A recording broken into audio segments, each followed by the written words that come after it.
ಏನು ನಂದೀಶ್ ಅವರೇ ಇದು? ಹಾಂ, ನೀವಿಬ್ರು ಹಿಂಗೆ ಸೇರ್ಕೊಂಡು ಅತ್ತೆಗೆ ಮಾತಾಡಿದ್ರೆ ಅತ್ತೆಗೆ ಎಷ್ಟು ಬೇಜಾರಾಗುತ್ತೆ. ಸ್ವಲ್ಪ ಆದರೂ ಯೋಚನೆ ಮಾಡಿದ್ದೀರಾ? ಅವ್ರು ಏನೋ ಯೋಚನೆ ಮಾಡಿ ಮಾಡ್ತಿದ್ದಾರೆ ಅಂದರೆ ಅದರಲ್ಲೊಂದು ಅರ್ಥ ಇರುತ್ತಲ್ವಾ? ಕೊಡ್ಲಿ ಬಿಡಿ, 30% ತಾನೇ, ಕೊಡ್ಲಿ ಬಿಡಿ. ಇನ್ನು ಬೇಕಾದಷ್ಟು ಆಸ್ತಿ ಅಂತಿಸ್ತಿದೆ, ಸಾಕಲ್ವಾ ನಮಗೆ? ನೋಡಿ, ನೀವು ಈ ಥರ ಎಲ್ಲ ಮಾತಾಡಿ ಬೇಜಾರು ಮಾಡಬೇಡಿ ದಯವಿಟ್ಟು. ಓ, ಬುದ್ಧಿ ಹೇಳಕ್ಕೆ ನೀನು ಒಬ್ಳು ಬಾಕಿ ಇದ್ದೆ ಅಂತ ಅನ್ಕೊಂಡೆ. ಪರವಾಗಿಲ್ಲ, ಬಂದಿಯಲ್ಲ. ನಿನಗೇನು ಗೊತ್ತಿಲ್ಲದಲ್ಲಿ ನಡೀತಾ ಇದೆ ಅಂತ ನಾನು ಅನ್ಕೊಂಡ್ರೆ ನನಗಿಂತ ದಡ್ಡ ಇನ್ಯಾರೂ ಇಲ್ಲ. ಏನು ನಂದೀಶ್, ಏನು ಹಂಗಂದ್ರೆ? ಅಂದರೆ ನಿನಗೆಲ್ಲ ಗೊತ್ತು ಅಂತ ಅರ್ಥ. ನಿನಗೆಲ್ಲ ಗೊತ್ತಿರುತ್ತೆ, ಏನು ಆಗ್ತಿದೆ, ಏನು ಎತ್ತ, ಯಾರಿಗೆ ಬರ್ಕೊಡ್ತಿದ್ದಾರೆ, ಯಾಕೆ ಬರ್ಕೊಡ್ತಿದ್ದಾರೆ, ಎಲ್ಲ ನಿನಗೆ ಚೆನ್ನಾಗಿ ಗೊತ್ತು. ಆದರೆ ನೀನು ನನ್ನ ಹತ್ರ ಹೇಳ್ತಾ ಇಲ್ಲ ಅಲ್ವಾ? ಗಂಡನ ಹತ್ರನೇ ಮುಚ್ಚಿಟ್ಟು ಸಾಧಿಸೋಷ್ಟು ಒಳ್ಳೆ ಬುದ್ಧಿ ಬಂದ್ಬಿಟ್ಟಿದೆ ನಿನಗೆ.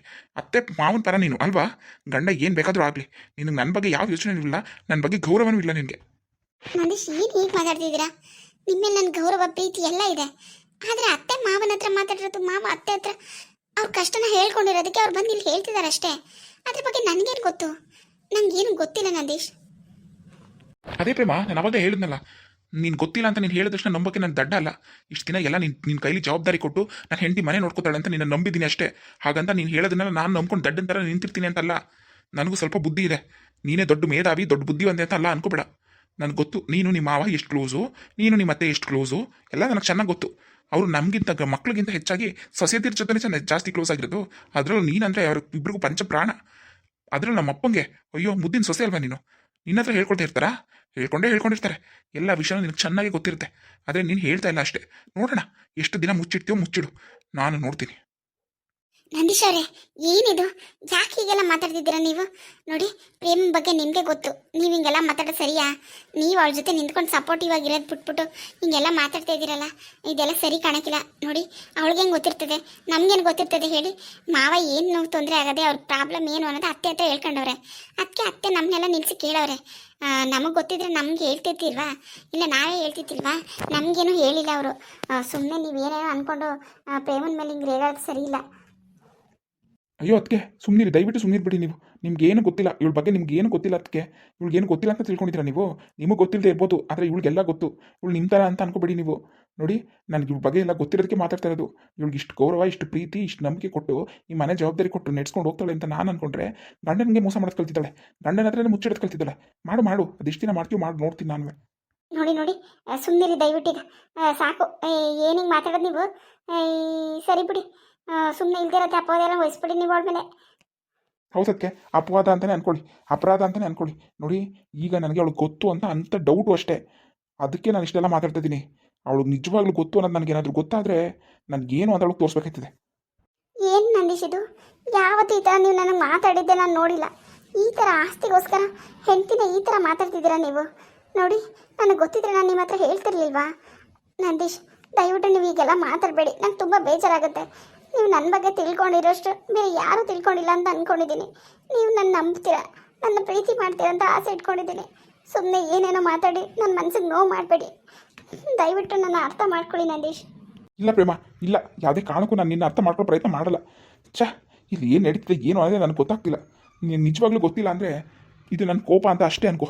ಆದರೆ ನಿಂಗೆ ನಿಜವಾಗ್ಲೂ ಗೊತ್ತಿದ್ದು ಮುಚ್ಚಿಟ್ಟಿದೆ ಅಂತ ಗೊತ್ತಾದರೆ ನನ್ನ ನಿಜ ರೂಪ ಅಂತ ತಿಳ್ಕೊ. ಏನು ಪ್ರೇಮ ಇದು? ಇದು ಯಾಕೆ ಹಿಂಗೆ ಆಡ್ತಾರೆ ನಂದೀಶ್ ಅವರು? ಅಲ್ಲ, ನಮ್ಮನೆಯವರು ಹಿಂಗೆ ಆಡಿದ್ರು, ಆಡ್ನಿಲ್ಲ ಅಂತ ಹೇಳ್ತಾ ಇಲ್ಲ. ನಿನ್ನ ಮೇಲೆ ಯಾಕೆ ಕೋಪ ಮಾಡ್ಕೊಂಡವ್ರೆ ಅಂತ ನಾನು ಕೇಳೋದು. ಅಕ್ಕ, ಮಾವ ನನ್ನ ಜೊತೆ ಎಷ್ಟು ಕ್ಲೋಸು ಅಂತ ನಿಮಗೆ ಗೊತ್ತು. ಮಾವ ನನ್ನ ಹತ್ರ ಎಲ್ಲ ಹೇಳ್ಕೊಂಡಿರ್ತಾರೆ ಅಂತ ಅವ್ರಿಗೂ ಗೊತ್ತು. ಅದಕ್ಕೆ ಅವ್ರು ಹಾಗೆ ಹೇಳ್ತಿದ್ದಾರೆ. ಅದರಲ್ಲಿ ಅವ್ರ ತಪ್ಪೇನೂ ಇಲ್ಲ ಅಕ್ಕ. ಮತ್ತು ನಾವು ಅವ್ರ ಹತ್ರ ನಿಜ ಹೇಳ್ಬಿಡು ಪ್ರೇಮ. ನೀನು ಯಾಕೆ ನಿನ್ನ ಗಂಡನ ನೀನು ಜಗಳ ಆಡಬೇಕು ಈ ವಿಷಯಕ್ಕೆ? ನೋಡು, ಅದೇನಾಗೈತೆ ಅತ್ತೆ ನೋಡ್ಕೊತದೆ. ನೀನು ಸುಮ್ಮನೆ ನೀವಿಬ್ಬರು ಜಗಳ ಆಡ್ಕೊಂಡು ನಿಂತ್ಕೊಳ್ಳೋದು ನಂಗೆ ಇಷ್ಟ ಆಗಿಲ್ಲ. ಅದೇನು ವಿಷಯ ಅಂತ ನೀನು ಹೇಳ್ಬಿಡು ನಂದೀಶ್ ಅವ್ರ ಹತ್ರ. ಇಲ್ಲ ಅಕ್ಕ, ಹೇಳೋದಾಗಿದ್ರೆ ಇವ್ರು ಇಷ್ಟೆಲ್ಲ ಮಾತಾಡಿದ್ರು ನಾನು ಸುಮ್ಮನೆ ನಿಂತಿದ್ದಿದ್ನ ಹೇಳು. ಅತ್ತೆ ನನ್ನ ಹತ್ರ ಮಾತು ತಗೊಂಡಿದ್ದಾರೆ ಹೇಳ್ಬಾರ್ದು ಅಂತ. ಯಾಕಂತೆ? ಆಸ್ತಿ ಕೊಡೋದೇ ನಿಜ ಅಂತೆ. ಯಾರಿಗೆ ಕೊಡ್ತಾಯಿದ್ದೀವಿ, ಯಾಕೆ ಕೊಡ್ತಾಯಿದ್ದೀವಿ ಅಂತ ಹೇಳಿದ್ರೆ ಏನು ತಪ್ಪು?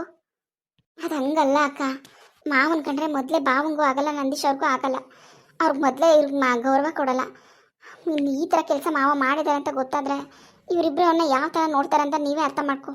ಅದಕ್ಕೋಸ್ಕರ ಅತ್ತೆ ಬೇಡ ಅಂತ ಬೇಡ್ಕೊಂಡಿದ್ದಾರೆ ನನ್ನ ಹತ್ರ. ನನ್ನ ಗಂಡ ಸಾಯೋ ಕಾಲದಲ್ಲಿ ಅವ್ರ ಮುಂದೆ ಎಲ್ಲ ಚಿಕ್ಕವನಾಗಿ ಮಾಡಿಬಿಡ ಕಣವ, ಅವ್ರಿಗೆ ಯಾರಿಗೂ ಈ ವಿಷಯ ಗೊತ್ತಾಗಬಾರ್ದು ಅಂತ ನನ್ನ ಹತ್ರ ಭಾಷೆ ತೊಗೊಂಡಿದ್ದಾರೆ. ಅದಕ್ಕೆ ನಾನು ಹೇಳ್ತಿಲ್ಲ ಅಷ್ಟೇ. ಇಲ್ಲ ಅಂದಿದ್ರೆ ನಾನು ನಿಜವಾಗ್ಲೂ ಹೇಳ್ತಿದ್ದೆ ಅಕ್ಕ. ಅಯ್ಯೋ ಪ್ರೇಮ, ಹಂಗೆ ಅಂದ್ಕೊಂಡು ನಿನ್ನ ಸಂಸಾರ ಹಾಳು ಮಾಡ್ಕೋಬೇಡ. ನೀವಿಬ್ರು ಜಗಳ ಮಾಡ್ಕೋಬೇಡಿ. ಕತೆ ಕಂತು ಹೋಗತ್ತಾಗೆ. ಸರಿ ನೀನೇನು ಬೇಜಾರು ಮಾಡ್ಕೋಬೇಡ ಬಿಡು. ಬೇಜಾರಾಗದೆ ಇರುತ್ತಾ ಅಕ್ಕ? ಬೇಜಾರಾಗದೆ ಇರುತ್ತಾ ಹೇಳು? ಯಾವತ್ತೂ ನನ್ನ ಮುಂದೆ ಕೋಪ ಮಾಡ್ಕೊಂಡು ಮಾತೇ ಆಡಿಲ್ಲ ಅವರು. ಅಂಥದ್ರಲ್ಲಿ ಇವತ್ತು ಈ ಥರ ಎಲ್ಲ ಮಾತಾಡ್ಬಿಟ್ರು. ಆ ಥರ ತಪ್ಪು ಅವ್ರದ್ದು ಅಂತ ನಾನು ಹೇಳ್ತಿಲ್ಲ, ನನ್ನ ತಪ್ಪು ಇದೆ. ನನಗೆ ಸತ್ಯ ಗೊತ್ತು ಅನ್ನೋದು ಅವ್ರಿಗೆ ಗೊತ್ತು. ಆದರೂ ನನಗೆ ಹೇಳೋಕ್ಕಾಗ್ತಿಲ್ಲ ಅವ್ರ ಹತ್ರ. ನಾನು ಏನು ಮಾಡಲಿ ಅಕ್ಕ? ಈ ಕಡೆ ಅತ್ತೆ ಕೊಟ್ಟರೆ ಮಾತನ್ನ ಉಳಿಸ್ಕೊಳ್ಳ ಅಥವಾ ಗಂಡ ಅಂತ ಅವ್ರ ಹತ್ರ ಸತ್ಯ ಹೇಳಲ್ಲ? ನಂಗೆ ಏನು ಮಾಡಬೇಕು ಅಂತಲೇ ಗೊತ್ತಾಗ್ತಿಲ್ಲ. ಅದು ಅಲ್ಲದೆ ಸತ್ಯ ತಿಳ್ಕೊಂಡು ಇವ್ರು ಸುಮ್ಮನಿರ್ತಾರ ಅಕ್ಕ? ಖಂಡಿತ ಸುಮ್ಮನಿರೋದಿಲ್ಲ. ಭಾವನೂ ಸುಮ್ಮನಿರೋದಿಲ್ಲ, ಇವರು ಸುಮ್ಮನಿರೋದಿಲ್ಲ.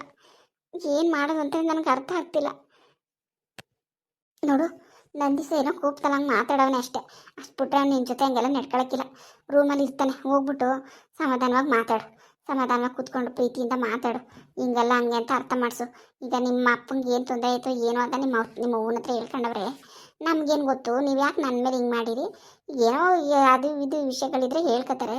ತೀರಾ ಪರ್ಸ್ನಲ್ ವಿಷಯಗಳನ್ನೆಲ್ಲವ ಹೇಳ್ಕೊಂಡಾರ ಸೊಸೆತವು ಅಂತ ಹೇಳು, ಅವ್ರಿಗೆ ಅರ್ಥ ಮಾಡಿಸು. ಹಾಂ ಅಕ್ಕ, ಆಯಿತು, ಹಂಗೆ ಹೇಳ್ತೀನಿ. ನೋಡು, ನೀನು ಇದನ್ನೆಲ್ಲ ತಲೆ ಕೆಡಿಸ್ಕೊಬೇಡ. ನೀನು ಆರಾಮಾಗಿರ್ಬೇಕು ಫಸ್ಟು. ನಾನು ಇದನ್ನೆಲ್ಲ ನೋಡ್ಕೋತೀನಿ. ಏನು ನೋಡ್ಕೋತೀಯೋ ಏನೋ ಪ್ರೇಮ, ಎಲ್ಲ ಜವಾಬ್ದಾರಿನೂ ನೀನೇ ತಗೊಂಡು ನಾನು ನೋಡ್ಕೊತೀನಿ, ನಾನು ಮಾಡ್ಕೊತೀನಿ ಅನ್ಕೊಂಡು ಇವತ್ತು ನಿನಗೆ ಎಲ್ಲ ಬಾಯಿಗೆ ಬಂದಂಗೆ ಮಾತಾಡಂಗೆ ಆಗೋಯ್ತು. ನನಗಂತೂ ಅದು ತುಂಬ ಬೇಜಾರಾಯ್ತೈತೆ. ನಂದೀಸವ್ರು ಹಿಂಗೆಲ್ಲ ಮಾತಾಡ್ತವ್ರೆ. ನಾನೇ ಹೋಗಿ ಹೇಳ್ಬಿಡ್ತೀನಿ. ಇಲ್ಲಾಂದ್ರೆ ಇಂಥ ತಾನೇ ಭಾಷೆ ತಗೊಂಡಿರೋದವರು ಅತ್ತೆ. ನಾನು ಹೋಗಿ ಹೇಳ್ತೀನಿ. ಅಕ್ಕ, ದಯವಿಟ್ಟು ನೀನು ಸುಮ್ಮನಿರು, ನಾನು ನೋಡ್ಕೋತೀನಿ ಅಂತ ಹೇಳಿದ್ನಲ್ಲ. ನೀನು ಆರಾಮಾಗಿರು, ಅದ್ರ ಬಗ್ಗೆ ತಲೆ ಕೆಡಿಸ್ಕೊಬೇಡ. ಹಾಂ, ಸರಿ ಆಯಿತು, ಹೋಗಿ ಮಾತಾಡು. ಸರಿ ಅಕ್ಕ, ನೀನು ಹೋಗಿ ರೆಸ್ಟ್ ಮಾಡು. ಪಾಪ ಇದು ಎಲ್ಲರ ಕಷ್ಟನೂ ತನ್ನ ಕಷ್ಟ ಅಂದ್ಕೊಂಡು ಎಲ್ಲ ಜವಾಬ್ದಾರಿನೂ ತಾನೇ ಓದ್ಕೊಂಡು ಎಲ್ಲನೂ ಮಾಡೋಕೆ ಹೋಯ್ತದೆ. ನೋಡಿದ್ರೆ ಆ ಹೆಣ್ಗೆ ಹಿಂಗೆಲ್ಲ ಮಾತಾಡ್ತಾರೆ.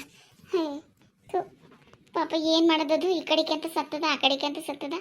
ಅತ್ತೆ ಭಾಷೆ ತಗೊಂಡವ್ರತ್ತೆ. ಈಗ ಆ ಭಾಷೆ ತಗೊಂಡ್ರು ಹೇಳ್ಬಿಟ್ರೆ ಏನು ಅನ್ಕೊಳಕಿಲ್ಲ ಅತ್ತೆ. ಅತ್ತೆ ಅಷ್ಟೊಂದು ನಂಬಿಕೆ ಇಟ್ಕೊಂಡವ್ರೆ ಪ್ರೇಮನ ಮೇಲೆ. ಇಷ್ಟೆಲ್ಲ ನಂಬಿಕೆ ಇಟ್ಕೊಂಡಿದೆ, ಹಿಂಗೆ ಮಾಡಿಬಿಟ್ಲಲ್ಲ ಅಂತ ಅವಳ ಮೇಲೆ ಬೇಜಾರು ಮಾಡ್ಕೊಳ್ಳಲ್ವಾ? ನಿಜ ಹೇಳಿಲ್ಲ ಅಂದರೆ ಇವ್ರು ಬೇಜಾರು ಮಾಡ್ಕೊತಾರೆ. ಅಯ್ಯೋ, ಕಾಣಕಂತ ಹೋಗೋತ್ತಿಗೆ. ಹಾಯ್ ಫ್ರೆಂಡ್ಸ್, ನನ್ನ ವೀಡಿಯೋಸ್ ಎಲ್ಲ ನೋಡ್ತಾ ಇದ್ದೀರಾ? ದಯವಿಟ್ಟು ಇದೇ ಥರ ನೋಡಿ ಸಪೋರ್ಟ್ ಮಾಡಿ. ವಿಡಿಯೋ ಇಷ್ಟ ಆದರೆ ಲೈಕ್ ಮಾಡಿ, ಕಮೆಂಟ್ ಮಾಡಿ, ದಯವಿಟ್ಟು ಸಬ್ಸ್ಕ್ರೈಬ್ ಮಾಡಿ. ಯಾರು ಸಬ್ಸ್ಕ್ರೈಬ್ ಮಾಡಿ ವಿಡಿಯೋ ನೋಡ್ತಿದ್ರು ದಯವಿಟ್ಟು ಸಬ್ಸ್ಕ್ರೈಬ್ ಮಾಡ್ಕೊಂಡು ನೋಡಿ. Thank you.